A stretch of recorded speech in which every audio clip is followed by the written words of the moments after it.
We all know that we're all coming from different places, different religions, different colors, but music has no barriers and it unites us. I'm so lucky to be a musician, music composer, like my father. Same goes for love. I love you too. Love, empathy, compassion, they're all universal.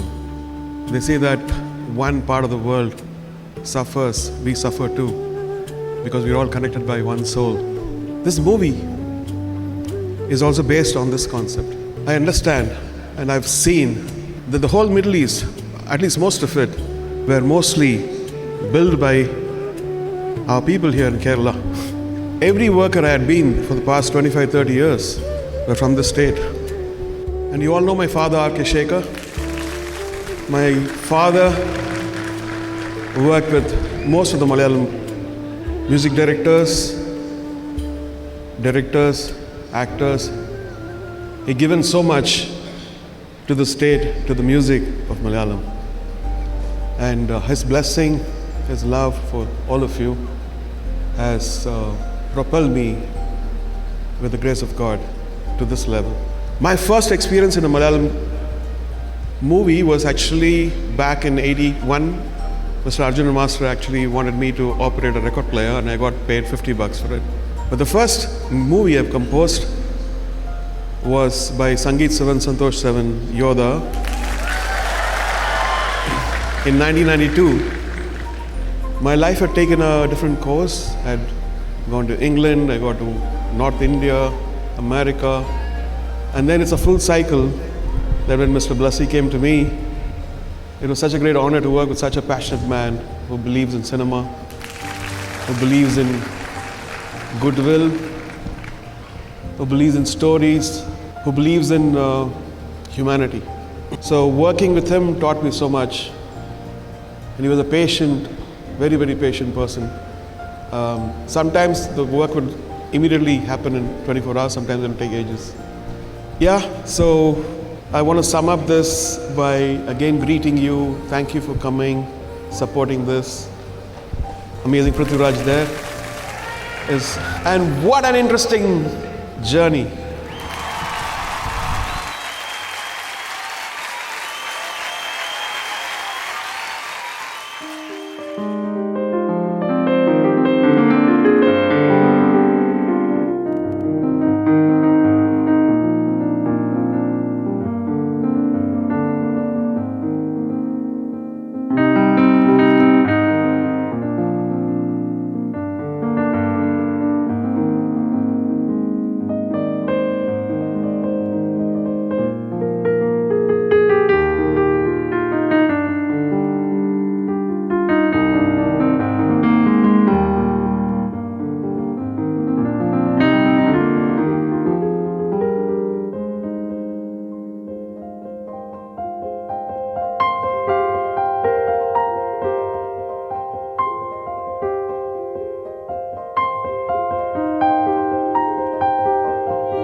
അങ്ങനെ ഇതാ ലോക മലയാളികൾ കാത്തിരുന്ന ആ ഒരു ദിവസം വന്നെത്തിയിരിക്കുകയാണ്.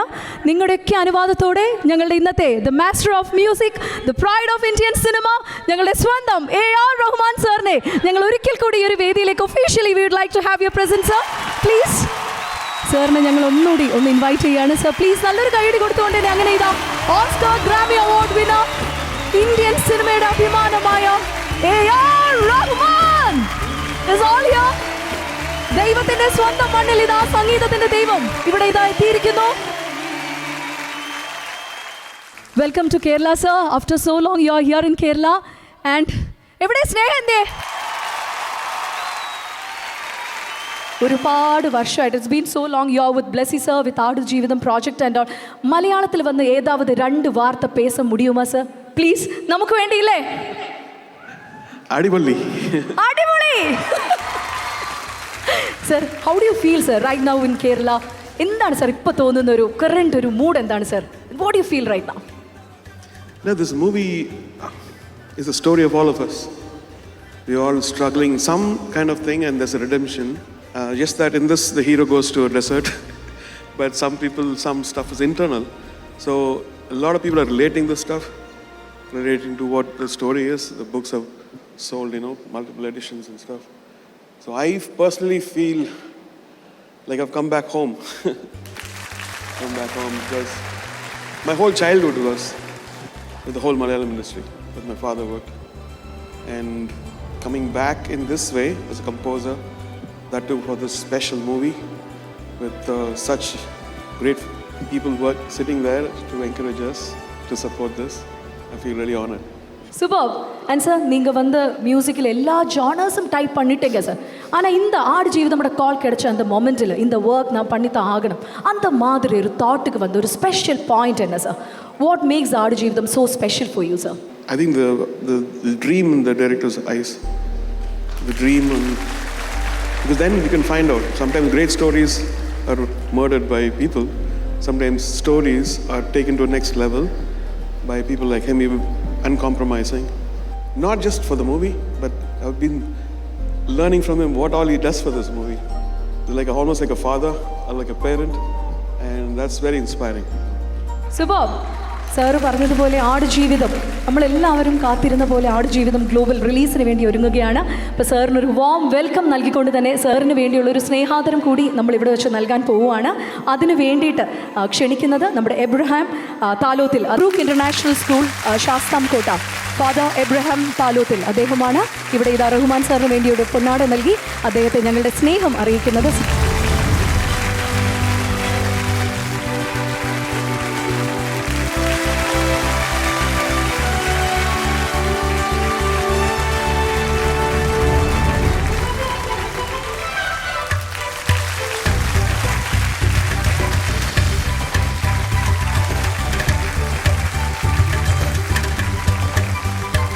നമുക്കറിയാം ലോക സിനിമയുടെ ചരിത്രത്തിൽ തന്നെ ഒരു ഇതിഹാസ മുഹൂർത്തമാണ് ഇന്ന് നമ്മൾ കാണാൻ പോകുന്നത്.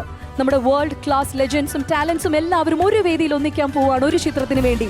Aadujeevitham the goat life. Aadujeevitham the goat ലൈഫിന്റെ മ്യൂസിക് ലോഞ്ചിലേക്ക് എല്ലാവർക്കും ഹൃദയം നിറഞ്ഞ സ്വാഗതം. It's my pleasure to welcome each one of you singly and every one of you collectively to this auspicious occasion. ആദ്യം പറഞ്ഞതുപോലെ തന്നെ നമുക്ക് എല്ലാവർക്കും അറിയാം 16 വർഷങ്ങൾക്ക് മുമ്പ് മുട്ടിട്ടൊരാഗ്രഹം, 10 വർഷങ്ങൾക്ക് മുമ്പ് തുടങ്ങിയൊരു സ്ക്രിപ്റ്റിംഗ്, 6 വർഷം നീണ്ടു നിന്നൊരു ഷൂട്ടിംഗ് സ്കെഡ്യൂൾ. അങ്ങനെ ഇതാ നമ്മുടെ കാത്തിരിപ്പിനൊക്കെ തന്നെ വിരാമം ഇട്ടുകൊണ്ട് ഈശ്വൽ റൊമാൻസ് പ്രൊഡ്യൂസ് ചെയ്ത് ബ്ലെസ്സി സംവിധാനം നിർവഹിച്ച് പൃഥ്വിരാജ്, അമല പോൾ എന്നിവർ അഭിനയിച്ച് AR റഹ്മാൻ, റസൂൽ പൂക്കുറ്റി തുടങ്ങിയ വേൾഡ് ലെജൻഡ്സ് എല്ലാവരും ഒന്നിക്കുന്ന ചിത്രം ആടുജീവിതം ഇന്ത്യൻ സിനിമ ലോക സിനിമയ്ക്ക് നൽകുന്ന സംഭാവന തന്നെയായിരിക്കും.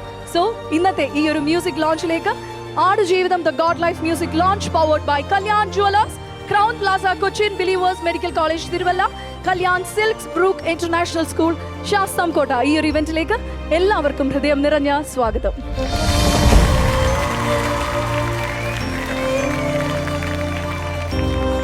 ആടുജീവിതത്തിന്റെ കഥ എന്ന് പറയുന്നത് നമുക്ക് എല്ലാവർക്കും അറിയാം. നമ്മുടെ ഒരു മനുഷ്യ മനസ്സ് ഇതുവരെ കണ്ടിട്ടുള്ള, കേട്ടിട്ടുള്ള അല്ലെങ്കിൽ കേൾക്കാത്ത രീതിയിലുള്ള ഒരുപാട് ഷെയ്ഡ്സ് അല്ലെങ്കിൽ ലെയേഴ്സ് ഉള്ള ഒരു കഥ തന്നെയായിരുന്നു ആടുജീവിതം എന്ന് പറയുന്നത്. നമുക്ക് മുന്നിൽ ആടുജീവിതം വരച്ചിട്ട ആ രചയിതാവിനെയാണ് നമ്മൾ ഇന്ന് ഈ ഒരു വേദിയിലേക്ക് ഇൻവൈറ്റ് ചെയ്യാൻ പോകുന്നത്.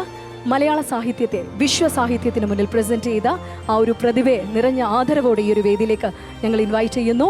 ഞങ്ങളുടെ ആട് ജീവിതത്തിൻ്റെ രചയിതാവായ ബെന്യാമൻ.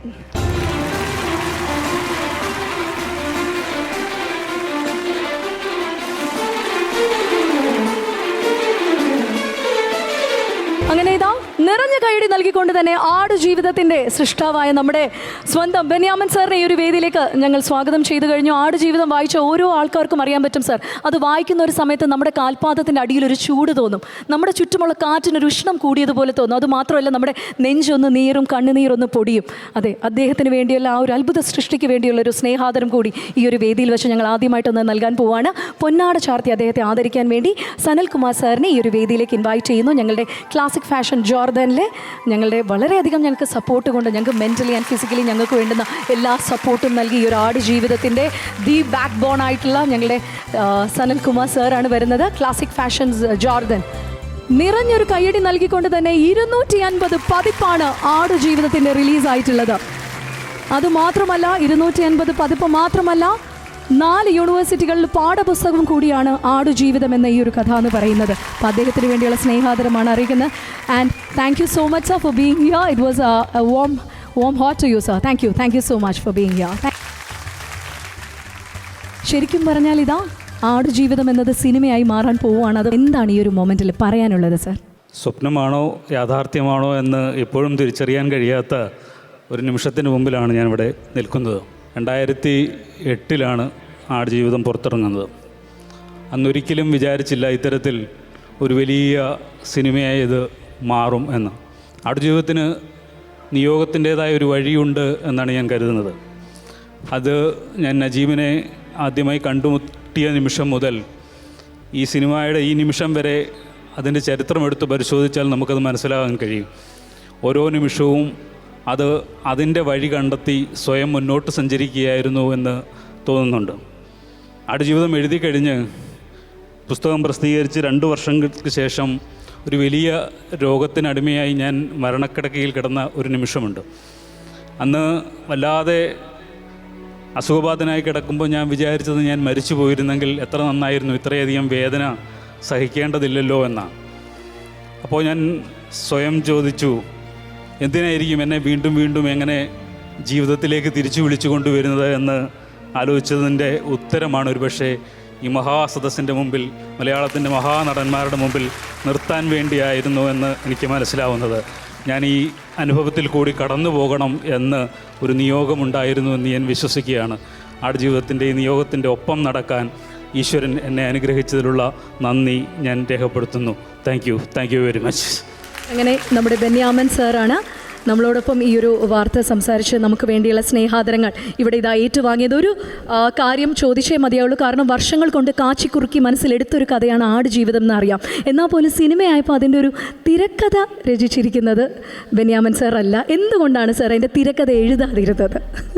അല്ലാതെ ഞാനെപ്പോഴും പറയാറുണ്ട്, ഈ വോളിബോൾ കളിക്കുന്നവനോട് ബാസ്ക്കറ്റ് ബോൾ കളി അറിയാമോ എന്ന് ചോദിക്കരുതെന്ന്.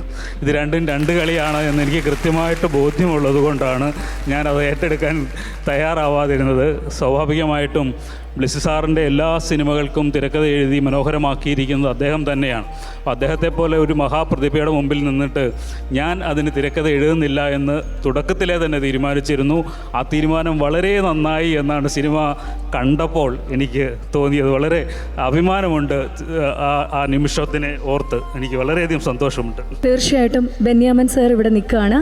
സാറ് തന്നെ വളരെ സ്പെഷ്യലായിട്ടുള്ളൊരു കാര്യത്തിലേക്ക് കടക്കണോ? ഇൻവൈറ്റ്. ഓക്കെ, സാറിൻ്റെ പെർമിഷൻ എനിക്ക് കിട്ടിക്കഴിഞ്ഞു. വേറൊന്നുമല്ല, ആടുജീവിതം വായിച്ച നമ്മളെല്ലാവരും മനസ്സിലൊരു നൊമ്പരമായിട്ട് ആ ഒരു മുഖം നമ്മുടെയൊക്കെ പതിഞ്ഞു കയറി, തറച്ചു കയറി നമ്മുടെ മനസ്സിൽ. ആ റിയൽ ഹീറോനെയാണ് നിങ്ങൾക്ക് മുമ്പാകെ ഞങ്ങളൊന്ന് വിളിക്കാൻ പോകുന്നത്. മറ്റാരുമല്ല, ആടുജീവിതം എന്ന് പറയുന്നത് സ്വന്തം ജീവിതത്തിൻ്റെ കരുത്തും തണലുമാക്കിയ നജീബാണ്. ഇനി ഇവിടെ ഇതാ വേദിയിലേക്ക് എത്താൻ പോകുന്നത് ആടുജീവിതത്തിന്റെ നായകനായ നജീബാണ്. കയ്യടി നൽകിക്കൊണ്ട് തന്നെ കേരളക്കരയിലേക്ക് നജീബിനെ ഞങ്ങൾ ഇതാ ഇൻവൈറ്റ് ചെയ്യാണ്. ആടുജീവിതത്തിന്റെ the real hero. Let's give. നമുക്ക് ഈ പറഞ്ഞതുപോലെ നമ്മുടെ സ്നേഹം മുഴുവൻ അറിയിച്ചുകൊണ്ട് തന്നെ നജീബിക്കനെ നമ്മൾ ഇൻവൈറ്റ് ചെയ്ത് കഴിഞ്ഞു. നജീബിക്ക, ഇതാ കേരളത്തിൻ്റെ ഏറ്റവും വലിയ, ലോകത്തിൻ്റെ മുന്നിൽ തന്നെ അഭിമാനമായിട്ട് ഇങ്ങനെ നിൽക്കുകയാണ് ഈ ഒരു മൊമെൻറ്റിൽ. എത്രത്തോളം സന്തോഷം തോന്നുന്നു. കാരണം ആടുജീവിതം എന്നൊരു പുസ്തകമായി ആ പുസ്തകം ഇപ്പോൾ ഇതാ സിനിമയായിരിക്കുകയാണ്. നജീബിക്ക, എന്നാ തോന്നുന്നു? വളരെയധികം സന്തോഷമുണ്ട്.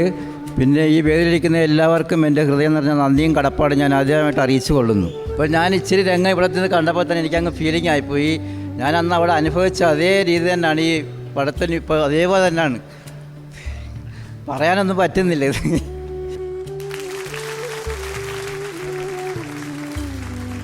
സ്വന്തം ജീവിതം തിരശീലയിൽ ഒന്നുകൂടി കാണാൻ പോകുകയാണ്. സങ്കടമാണോ തോന്നുക? അന്ന് സ്ക്രീനിൽ ഇരിക്കുമ്പോൾ അത് കണ്ടുകൊണ്ടിരിക്കുന്ന ആ ഒരു മൊമെൻറ്റിനെ പറ്റി എപ്പോഴെങ്കിലും ചിന്തിച്ചിട്ടുണ്ടോ?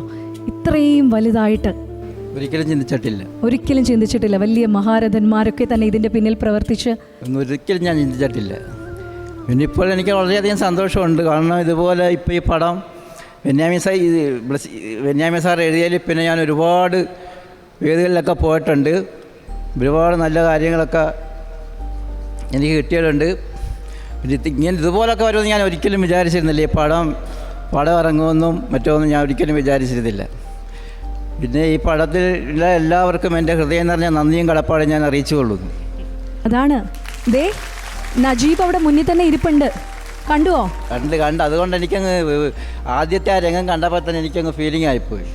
അതേ ഞാൻ അവിടെ അനുഭവിച്ച അതേ രീതിയിലുള്ള ഫീലിംഗാണ് ഈ പടത്തിലും വരുന്നത്. നജീബിനെ കണ്ടു. നമ്മളിനി അടുത്ത ചടങ്ങിലേക്ക് കിടക്കം. വേറൊന്നുമല്ല, ഒരു ചെറിയൊരു സന്തോഷം കൂടെ ഞങ്ങൾക്ക് പറയാനുണ്ട്. കാരണം 250 എഡീഷനാണ് ആടുജീവിതത്തിൻ്റെ ഇതുവരെ നമ്മൾ വിറ്റഴിക്കപ്പെട്ടത്. 251th എഡീഷനാണ് ഇന്നിവിടെ ഇതാ ഞങ്ങൾ പ്രകാശനം ചെയ്യാൻ പോകുന്നത്. ആ ഒരു എഡീഷൻ്റെ പ്രകാശന ചടങ്ങാണ് ഈ ഒരു വേദിയിലേക്ക് നടക്കാൻ പോകുന്നത്. ഓക്കെ, അത് ചെയ്യാൻ വേണ്ടിയിട്ട് നമുക്ക് ഇന്ന് ഒരുപാട് സ്നേഹത്തോടെ തന്നെ ഗ്രീൻ ബുക്ക് പബ്ലിക്കേഷൻസിൻ്റെ EK നരേന്ദ്രൻ സാറിനെ വേദിയിലേക്ക് ഞങ്ങളൊന്ന് ഇൻവൈറ്റ് ചെയ്യുകയാണ്.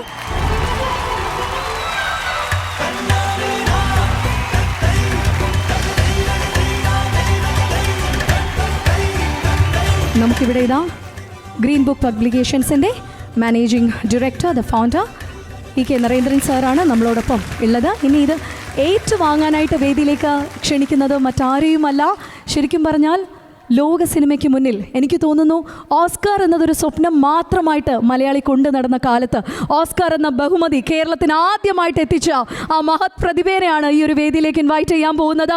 റസൂൽ പൂക്കുറ്റി, അദ്ദേഹത്തെ ഈ ഒരു വേദിയിലേക്ക് നിറഞ്ഞ കൈയ്യടിയോടെ ഇൻവൈറ്റ് ചെയ്യുന്നു.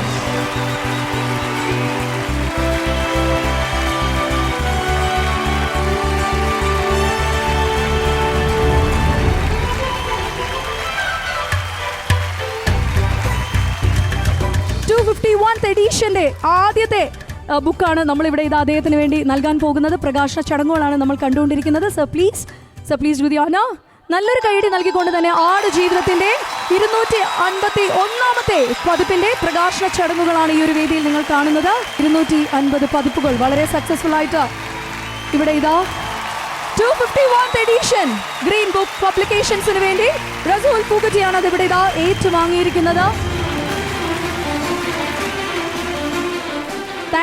Thank you so much Benyamin സാറിനും നജീബിക്കും ഒപ്പം തന്നെ നരേന്ദ്രൻ സാറിനും വലിയ നന്ദി അറിയിക്കുകയാണ്. ഗ്രീൻ ബുക്ക് പബ്ലിക്കേഷൻസിൻ്റെ എല്ലാ പ്രവർത്തകരോടും വലിയ നന്ദി അറിയിച്ചുകൊണ്ട് തന്നെ thank you so much sir. Thank you all.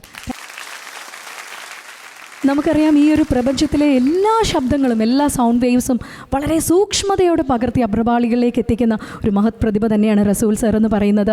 Slum dog millionaire എന്ന ചിത്രത്തിലൂടെ കേരളത്തിന് ആദ്യമായിട്ട് ഓസ്കർ എത്തിച്ച ആളുകൂടിയാണ്. അതുകൊണ്ട് തന്നെ sir is someone who is been too special. Rahman sir is always here. And sir, അന്ന് ഈ സ്ലം ഡോഗ് മില്യനറിൽ വളരെ തിരക്ക് പിടിച്ച മുംബൈയിലെ ഇടങ്ങളൊക്കെ ആയിരുന്നെങ്കിൽ ഇന്ന് വളരെ ശൂകവും മോഹവുമായിട്ടുള്ള നമ്മുടെ മരുഭൂമിയായിരുന്നു ആടുജീവിതത്തിൻ്റെ ഏറ്റവും വലിയ ലൊക്കേഷൻ എന്ന് പറയുന്നത്. അപ്പോൾ ആ ഒരു സൗണ്ട് ഡിസൈനിങ്ങിലെ ചാലഞ്ചസ് എന്തൊക്കെയായിരുന്നു sir? There is no sound in desert. There is nothing. ദുബൈയിലെ കുറേ ഫ്രണ്ട്സുമായിട്ട് ചേർന്ന് ഞങ്ങൾ ലീസിലെ ഡെസേർട്ടിൽ പോയി ദിവസങ്ങളോളം ചെലവഴിച്ചു. രാത്രിയും പകലും ഓരോ കുന്നുംപുറത്ത് പോയി കുത്തിയിരുന്ന് റെക്കോർഡ് ചെയ്യാൻ വേണ്ടിയിട്ട് ഡെസേർട്ട് എന്താണ് നിങ്ങളോട് പറയുന്നത് എന്ന് അറിയാൻ, മനസ്സിലാക്കാൻ. എപ്പോഴും ഡെസേർട്ട് എന്നെ ഒരുപാട് എനിക്ക് ഭയങ്കര അത്ഭുതമാണ്. എങ്ങനെയാണോ സമുദ്രത്തെ നമ്മൾ കാണുന്നത് അതുപോലെ ഒരുപാട് നിഗൂഢതകളുള്ള സ്ഥലമാണ് ഡെസേർട്ട്. ആൻഡ് ഡെസേർട്ടിൽ നമ്മൾ ആകെ കേൾക്കുന്ന കാറ്റാണ്. കാറ്റുണ്ടാക്കുന്ന ശബ്ദങ്ങളാണ്. So there's only one sound in this film, and that is quite a task to create and make people sit through more than 2 hours with just one sound. And of course there's a lot of emotional ups and downs which the film of course lends it to, and AR has given such beautiful soulful score. It's become a roller coaster ride. Every frame is an emotional ride. This is something that a life you have to experience in theaters. This calls for big cinema experience. എന്നാൽ എങ്ങനെയുണ്ടായിരുന്നു sir? കാരണം ഇത്രയും വർഷത്തെ ഒരു യാത്രയായിരുന്നു ആടുജീവിതം എന്ന് പറയുന്നത്. Blessy sir ഉണ്ടായിരുന്നു. നമുക്കറിയാം മലയാളത്തിലൊരു പെർഫെക്ഷനിസ്റ്റാണ് ബ്ലെസ്സി സാർ എന്ന് പറയുന്നത്. എന്താ പറയുക, ഒരു പോയിൻ്റാണ് സാറിലേക്ക് തന്നത്? ബ്ലെസ്സി എനിക്ക് വർഷങ്ങളായി അറിയാം. ഞാൻ ആദ്യമായിട്ട് നാട്ടിൽ വന്നൊരു സിനിമ, ഒരു ലൈവ് സൗണ്ട് സിനിമ ചെയ്യുന്നത് രാജീവ് അഞ്ചലിൻ്റെ ബിയോണ്ട് ദ സോൾ എന്ന സിനിമയാണ്. അന്ന് രാജീവിൻ്റെ അസോസിയേറ്റാണ് ബ്ലെസ്സി. അന്ന് തുടങ്ങിയ ബന്ധമാണ് ഞാനും ബ്ലെസ്സിയുമായിട്ട്. പിന്നീട് ഞങ്ങൾ പല വഴിക്ക് തിരിഞ്ഞുപോയി. Blessy has made so many films. അതിൽ ലാലേട്ടനെ തന്മാത്രം മാത്രമേ ഞാൻ കണ്ടിട്ടുള്ളൂ. പിന്നെ ഞങ്ങൾ കണക്ട് ചെയ്യുന്നത് 2009 2017 ആണ് ബ്ലെസ്സി എന്നോട് ഈ സിനിമയെ പറ്റി പറയുന്നത്. 2018 we started shooting. So last 5 years, the enormous obstacles that this man has endured in making this film, that itself is a film to be created. That itself is, he's still going through every day, we stand each other as backbones, as emotional support. Sometimes I need it from him, I take it from him. Like AR has said, he is constantly, he's thinking beyond, and he always acknowledge the presence of the other, the presence of a being that is all guiding us. That is a lesson that I always learn from him, that there is always something is guiding you. Thank you so much sir. ഞങ്ങളുടെ ആടുജീവിതത്തിൻ്റെ sound designing നിർവഹിച്ചിരിക്കുന്നതും റസൂൽ സാറാണ്. ഒരു വലിയ കൈയടി തന്നെ നൽകണം. കാരണം തിരക്കൊക്കെ തന്നെ മാറ്റിവെച്ച് ഇത്രയും വർഷത്തെ ഒരു അധ്വാനത്തിനോടൊപ്പം നമ്മളോടൊപ്പം നിന്നതിന് thank you so much sir. അദ്ദേഹത്തിന് വേണ്ടിയുള്ളൊരു പൊന്നാടയും കൂടി ഞങ്ങളിവിടെ ഇതാ നൽകാൻ പോവുകയാണ്. സ്നേഹം കൊണ്ട് അദ്ദേഹത്തെ മൂടാൻ വേണ്ടി ഏഷ്യാനാട് ചാർത്താനായിട്ട് Peter Paul, the managing director, Pittappillil agencies, അദ്ദേഹത്തെ സാദരം ഇൻവൈറ്റ് ചെയ്യുന്നു.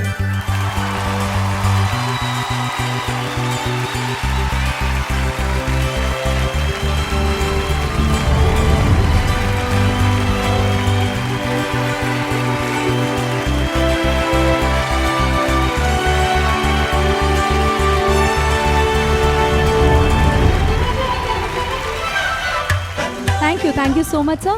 റസൂൽ സാറിന് ഒരു വലിയ കൈയടി കൊടുത്തുകൊണ്ട് തന്നെ the Oscar award winner Resul Pookutty. Thank you so much sir. Thank you. നമുക്ക് വളരെ സ്പെഷ്യലായിട്ടുള്ളൊരു പ്രതിഭേനെ തന്നെയാണ് വേദിയിലേക്ക് ഇൻവൈറ്റ് ചെയ്യാൻ പോകുന്നത്. അക്ഷരങ്ങൾ കൊണ്ട് നമ്മുടെ ആടുജീവിതത്തിൻ്റെ സംഗീതത്തിന് ജീവൻ നൽകിയ പ്രതിഭേനെയാണ് ഞാൻ ഇൻവൈറ്റ് ചെയ്യുന്നത്.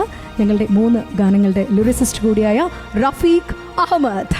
അക്ഷരക്കൂട്ടുകൾ കൊണ്ട് ആടുജീവിതത്തിൻ്റെ സംഗീതത്തിന് ജീവൻ നൽകിയ ഞങ്ങളുടെ റഫീഖ് അഹമ്മദ് സാറാണ് ഈ ഒരു വേദിയിലേക്ക് എത്തുന്നത്. ഞങ്ങളുടെ 3 ഗാനങ്ങൾക്ക് വേണ്ടിയുള്ള അക്ഷരങ്ങൾ, ഞങ്ങൾക്ക് വേണ്ടിയുള്ള ഒരു കൂട്ട് ഒരുക്കി തന്നത് റഫീഖ് അഹമ്മദാണ്. മലയാളത്തിന്, ഓരോ മലയാളിക്കും രേഖപ്പെടുത്താൻ പറ്റുന്ന, അടയാളപ്പെടുത്താൻ പറ്റുന്ന നൊമ്പരവും കാത്തിരിപ്പും എല്ലാം തന്നെ നമ്മളിലേക്കൊക്കെ എത്തിച്ചുകൊണ്ടിരിക്കുന്ന റഫീഖ് അഹമ്മദ്. ഈ ഡിലേറ്റിൽ നിന്നും അദ്ദേഹത്തെ പൊന്നാട ചാർത്തി ആദരിക്കാനായിട്ട് മാത്യു സാറിനെ ഞാൻ ഈ ഒരു വേദിയിലേക്ക് ഇൻവൈറ്റ് ചെയ്യാണ്. ഡെയിലി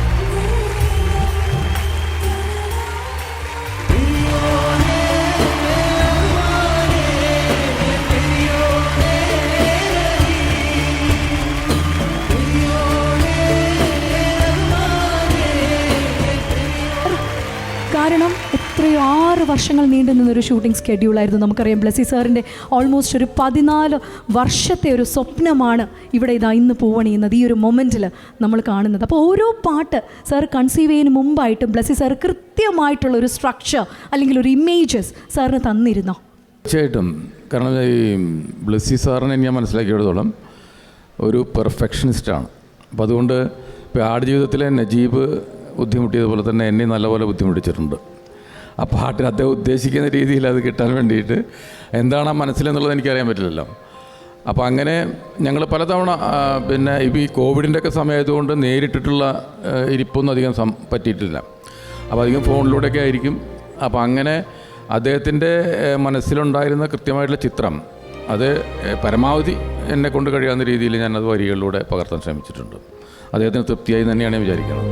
സാറിനെപ്പോലുള്ള ഒരാളുടെ ഈണത്തിനനുസരിച്ച് വരികൾ എഴുതുക എന്ന് പറയുന്നത് വലിയൊരു ചാലഞ്ചാണ്. അതൊരു ചെറിയ കാര്യമല്ല. ആ സിനിമയിലെ പാട്ടുകളുടെ ഭാവതലം അത് ശരിക്കും പറഞ്ഞാൽ ഈ രണ്ട് കാര്യങ്ങൾ അതിനകത്തുള്ളത്. ഒന്ന് ഈ മരുഭൂമിയുടെ ഒരു വിജനതയും വരൾച്ചയും വേദനയും ഒക്കെ ഉള്ള ഒരു തലം. മറ്റൊന്ന് ജലത്തിൻ്റെ, വെള്ളത്തിൻ്റെ, അതുപോലെ തന്നെ സ്വപ്നങ്ങളുടെ, ജീവിതത്തിൻ്റെ ഒക്കെ ഒരു തലം. ഇത് രണ്ടും വരുന്ന പാട്ടുകൾ, രണ്ട് തരത്തിലുള്ള പാട്ടുകൾ അതിനകത്തുണ്ട്. ഇത് മാത്രമല്ല സാർ, നമ്മൾ ഇങ്ങനെ ഒരു കാര്യം കേട്ടു. ആദ്യം ലിറിക്സ് എഴുതിയതിന് ശേഷമാണ് ട്യൂൺ വന്നതെന്നൊരു കാര്യം നമ്മൾ കേട്ടു.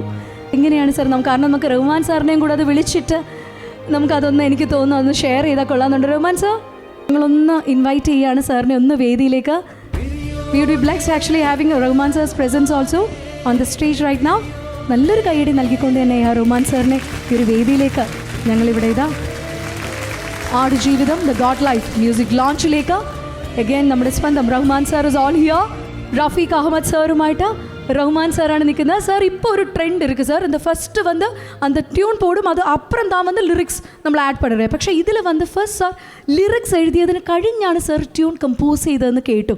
ആ ഒരു എക്സ്പീരിയൻസ് ഒന്ന് നമ്മളുമായിട്ടൊന്ന് ഷെയർ ചെയ്യാൻ പറ്റുമോ sir?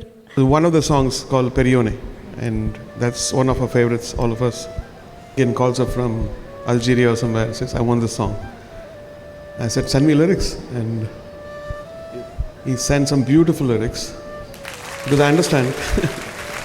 So I finished the song and I said, I need something more. And then we came up with Perione, Rahmane, Perione, Rahim. And I asked him, he said, okay. And he said, it's fine. മാത്രമല്ല അതിലെ first 2 line sir ഇപ്പോൾ ഈ പാട്ടിനെ പറ്റി പറഞ്ഞു. ഇനി നമ്മൾ കേട്ട് കണ്ട് ആസ്വദിക്കാൻ പോകുന്ന ആ പാട്ടിൻ്റെ ആദ്യത്തെ 2 വരികൾ എഴുതിയിരിക്കുന്നത് റഹ്മാൻ സാർ തന്നെയാണ്. അത് റഫീഖ് സാർ അല്ല. അപ്പോൾ റഹ്മാൻ സാർ തന്നെയാണത് എഴുതിയിരിക്കുന്നത്. അപ്പോൾ പാട്ട് നമുക്ക് ലൈവായിട്ട് എൻജോയ് ചെയ്താൽ ഞങ്ങൾക്ക് കൊള്ളാമെന്ന് ആഗ്രഹമുണ്ട് സാർ. കാരണം വേണ്ടി സാർ നിങ്ങൾ സിംഗർ ജിതിനെ ഞങ്ങളൊന്ന് വേദിയിലേക്ക് ഇൻവൈറ്റ് ചെയ്തോട്ടെ.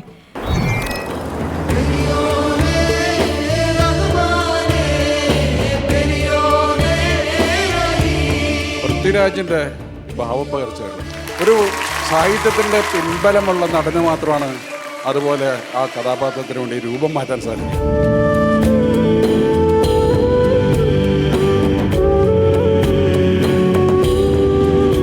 ഇങ്ങനെ മലയാള സിനിമ വളരുമ്പോൾ അതിൽ ഞാനും കൂടെയാണ് ഒരു ഗുണഭോക്താവ്. ഇൻഡസ്ട്രി വലുതാകും തോറും ഞാനും അതിൻ്റെ ഓരം പിടിച്ച് വലുതായിക്കൊണ്ടിരിക്കും എന്ന പൂർണ്ണ വിശ്വാസം എനിക്കുണ്ട്. ആടുജീവിതത്തിൻ്റെ ഫസ്റ്റ് ഷെഡ്യൂളിൽ ഞാൻ അഭിനയിച്ചതിന് ശേഷമാണ് ഞാൻ ലാൽ സാറിനെ വെച്ച് എൻ്റെ ആദ്യത്തെ സിനിമ സംവിധാനം ചെയ്യുന്നത്. ആടുജീവിതത്തിൻ്റെ ഓഡിയോ ലോഞ്ച് നടക്കുമ്പോൾ ഞാൻ ലാൽ സാറിനെ വെച്ച് എൻ്റെ 3ാമത്തെ സിനിമ സംവിധാനം ചെയ്തുകൊണ്ടിരിക്കുകയാണ്.